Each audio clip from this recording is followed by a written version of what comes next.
as moms, we have to remind ourselves that we're just girls doing it for the first time too. Yeah. You know, and that's what I remind my daughters too. Like, I'm sorry I messed up. Like this is my first time doing this, you know, and I'm trying too. And I think giving ourselves permission, there is no guidebook. There's no rule book. There's no, you know, it really is. It's a journey of like becoming so many times. There's never a finish line, you know? Your next book's title, The Journey of Becoming. Yeah. Yes. You're so amazing. Thank you. Yeah, Jessica and Meg, you haven't really officially met. No, we met a little bit. Yeah, when I was playing around with starting my own podcast. I don't have time for this. What am I doing? Yeah, that's right. Right. And you wrote a book, which is a great Mother's Day gift, everybody. Yeah. I'm like, oh my gosh. Yeah. Ara's here. My daughter's Oh my gosh. Hello. They're home from school today. Oh yeah. Very exciting. But she's been I've been listening this whole time, actually. I'm listening at the same time. And also, I just think that you're amazing, by the way. Oh, thank you. Great. Even I would. I was thinking about getting them their own coffees. Out of the 365 prompts, there's probably only 10 of them that mention your children. So it really is a book that could be applied to anyone's life. It's just written with the undercurrent of like, I get it. I get your life. And I get that you don't want one more thing to do, but you just want someone to lay the stepping stones down for you.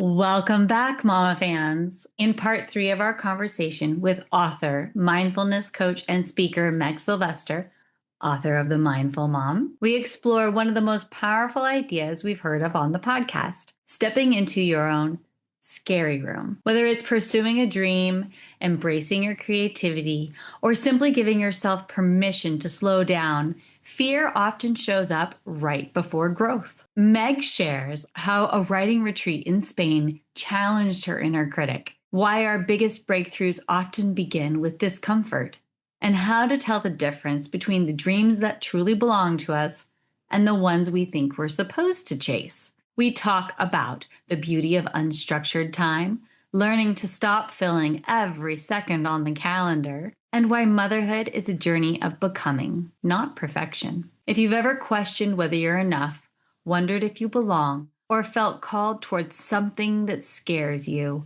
this conversation is for you. I'm going to read you an excerpt from The Mindful Mom. Color your space. And this makes me think of Catherine Kennedy, who we had on. Just as color in your wardrobe influences your energy, so does color in your home.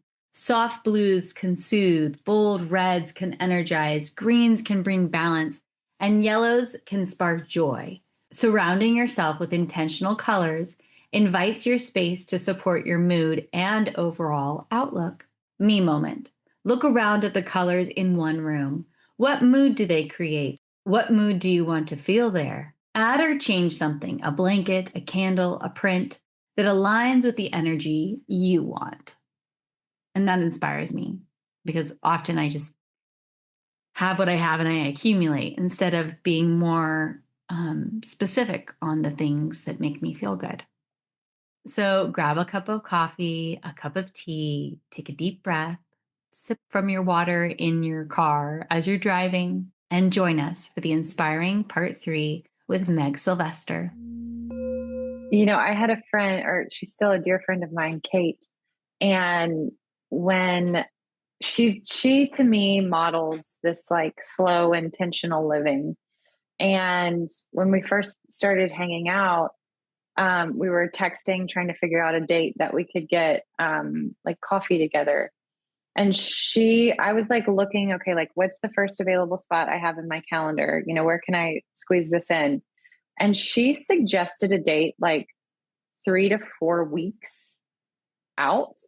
And I was like, we can do that. Like we can pick a date like a month out. Like cause I was like, okay, well maybe we can do like Wednesday at 9. I have like a 1 hour break, or Friday, you know, and I just remember like this shift in my being, when she suggested that. And I was like, I didn't know we could do it. I didn't know we could. I thought I had to, like, if there was an open space, then that's when I fill it, Yeah. Yeah. And that was such a gift, that she gave me by just being her, and it's not like she like explained it or anything. She's just like, how's Monday the 24th at noon? And I was like, whoa, so I think that's a big thing too, of like, just because we have the space doesn't mean we need to fill it, Right. having unstructured time, even on vacation. My gosh, like there's so many people, we go on vacation and all the time is structured. It's like, when can we have a break from that? Right. That's why people say they need a vacation from their vacation. Yeah. That's why, like, on my retreats that I host, it's like, no, it's really a retreat. Like, we're going to sleep and not set our alarms. Like, and we're just going to gather at the coffee table. And if it's 2 hours from the time the first person to the last person moseys down, it's 2 hours, and we just get the gift of like sitting around and like, it's so restorative. And I know that's not realistic in our daily lives, but it is. It's like thinking about these, experiences that you create for yourself. And are they really restorative, or are they just doing the same thing in a different setting? Yeah, right. Yeah. Could you talk a little bit more about your last retreat? Mm-hmm. Like, and I also want you to, if you may, explain the scary room. Yes. Yeah. So I just went on a retreat as a participant. Yeah. So I was actually on spring break with my family, just like a month ago in March. And I was overstimulated. It was like the pool. We were in Mexico, and the pool, it was like, music starting at 9 a.m. and like so much noise and so much activity. Yeah. Yeah. And so I went down to the beach and was just laying there, and I opened up Instagram, and my writing mentor, Suzanne Kingsbury, who's the founder of Gateless Writing, just a post came across my feed, 1 spot left for Spain writing retreat. And I was like, I have to go to that. And so I messaged her and was like, is that spot still open? She said yes. And I was like, okay, I'm coming. And then like a week before the retreat, we all had to submit our bios, and a week before the retreat, all the attendees received the list of bios of all the other participants. And I started reading through it like, no, because everyone, I mean, it was like, best-selling novelists, TEDx speakers, like just people with really impressive resumes. And even though I have 2 books out, and even though I love writing, I'm like, well, I'm not a real writer. I'm just someone who writes, but I'm not a writer, and so I was panicking. It actually reminded me of the moment. So my son, my 3rd baby, I did a home birth, and there's this moment that my midwife told me about, and it's like the transition. It's like right before you go from contractions to actually pushing, there's this moment in the brain where you're like a wild animal, and you're like, I need to escape. I need to get out of here. Like, I'm not doing this. I'm not doing this. This is too scary. I'm not doing it. I'm not doing it. And when a medicated birth, our body might not receive those same signals, which were my 2 girls. I was medicated, had the epidural, the works. But my son, I was like, nope, I want to do it differently. Anyway, there's that moment where you're like, nope, I'm getting out of here.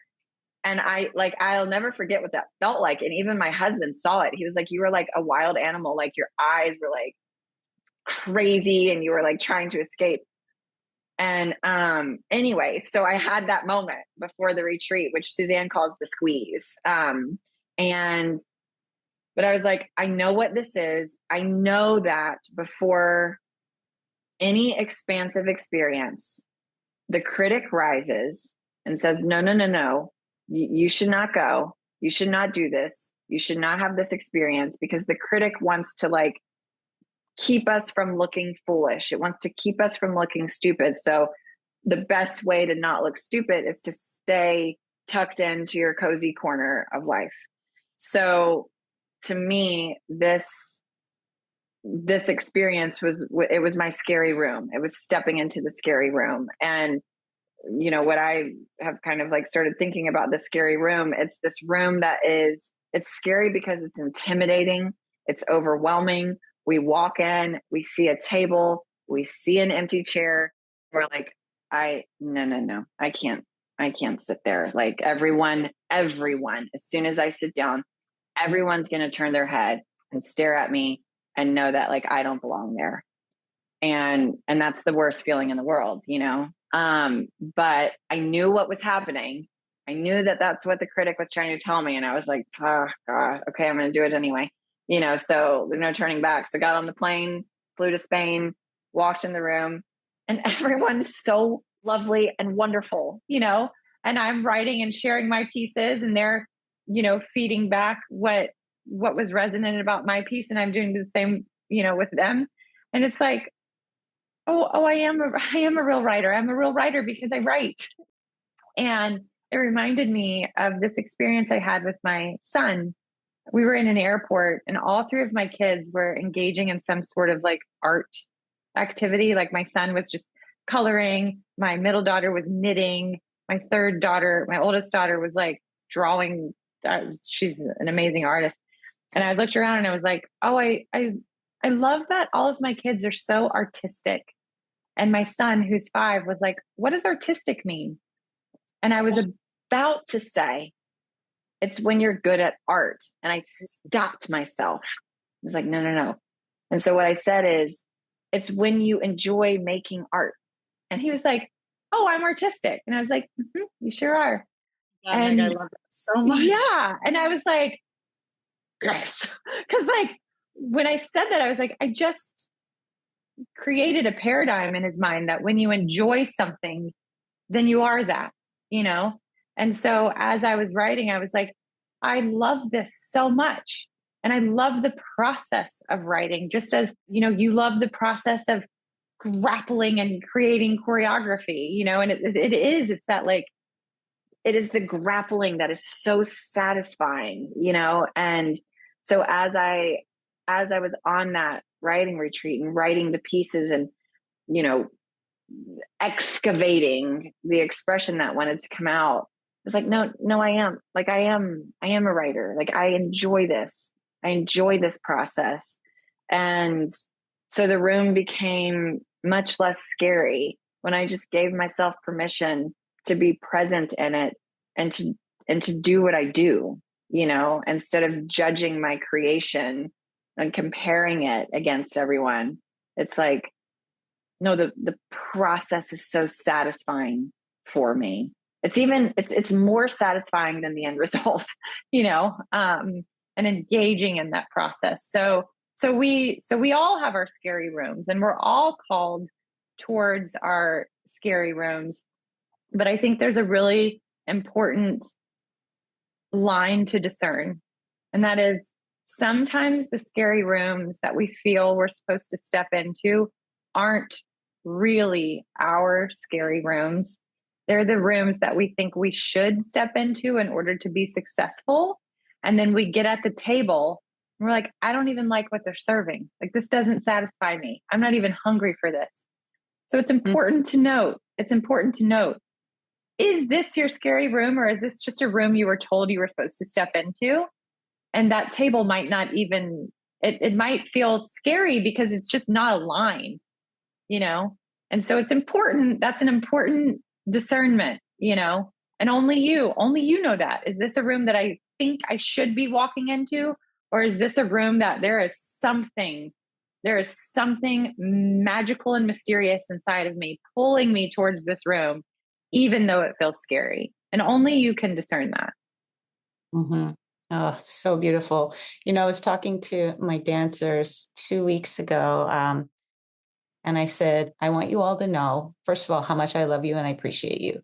I know you all want to book the job. I know you all want to be in that room. I know you all want that, and that is scary.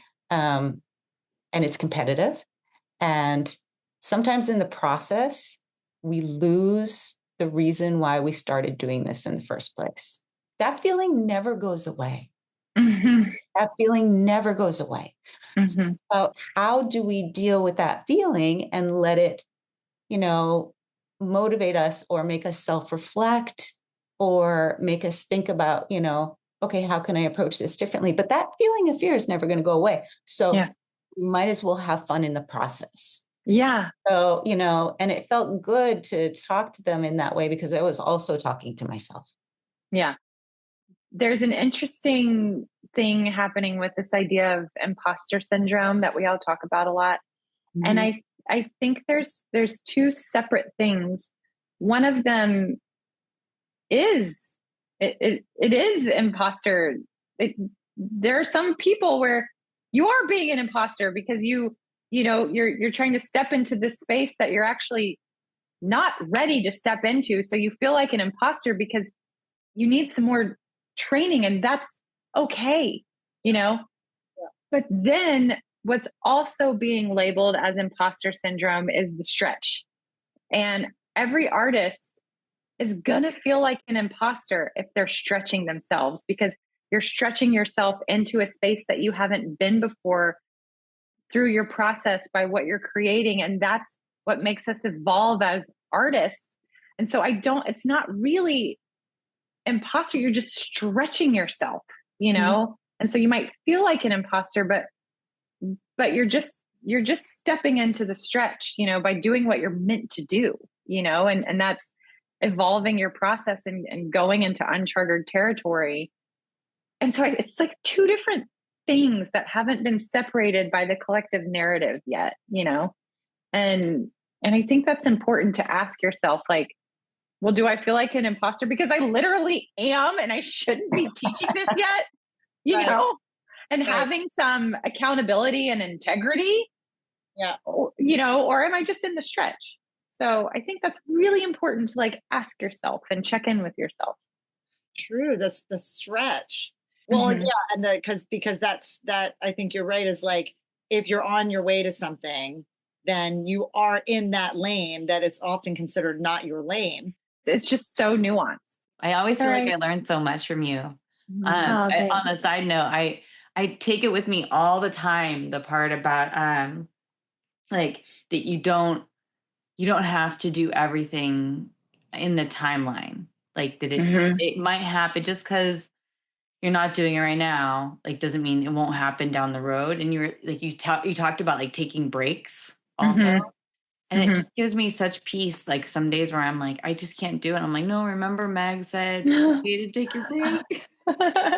Just have me on your shoulder. Yes, you're on my shoulder. Okay. Like a little angel. Like a little a naughty angel. I'm just going to be popping in now and then. Love it. Well, thank you guys. Yeah, the rest of my day. So I had this podcast, and next I'm going to therapy. I started doing like EFT therapy. And then after that, I have a tarot card reading. And then after that, I have to film an audition. It's like, I love my day. Oh my gosh, Meg, it's been so awesome catching up with you again. And you're just incredible and doing such amazing things. I do love I was going to start a podcast, but I wrote a book instead. Yeah. That's very viral title. That's so good. I love it. Yeah. It's really wonderful and so true to like all the great, clear things that you have to offer. So thank you so much for today. Thank you. For being an OG, man. You're going to come back for a third time. Well, the answer is yes. Yeah. You could be a 5-timer. We'll do 5-timers. We're going to start giving away the SNL jackets, like our 5-timers club. Okay. Yeah. The Mama's blazer. Yeah. Perfect. Perfect. Oh, well, we love you, Meg. Thank you for being with us. Love you guys. Thank you. And guess what, Mama's fans? If you love listening to Meg, she's launching a podcast. So follow her for updates. Creative Mamas Unplugged is produced by Breatheasy Productions with music by Jeremy Jurin. If you enjoyed this episode, please don't forget to give my mama 5 stars and keep coming back. Thanks to us kids, there are plenty of stories to tell. And you are not alone. We are inspired by you. Thank you for joining our Creative Mamas community. Support Creative Mamas Unplugged on Patreon to get your name in the credits, receive extra content, and earn some fun prizes. With this, we can keep creating, uplifting, and growing this incredible community together. We love you so much. Applause.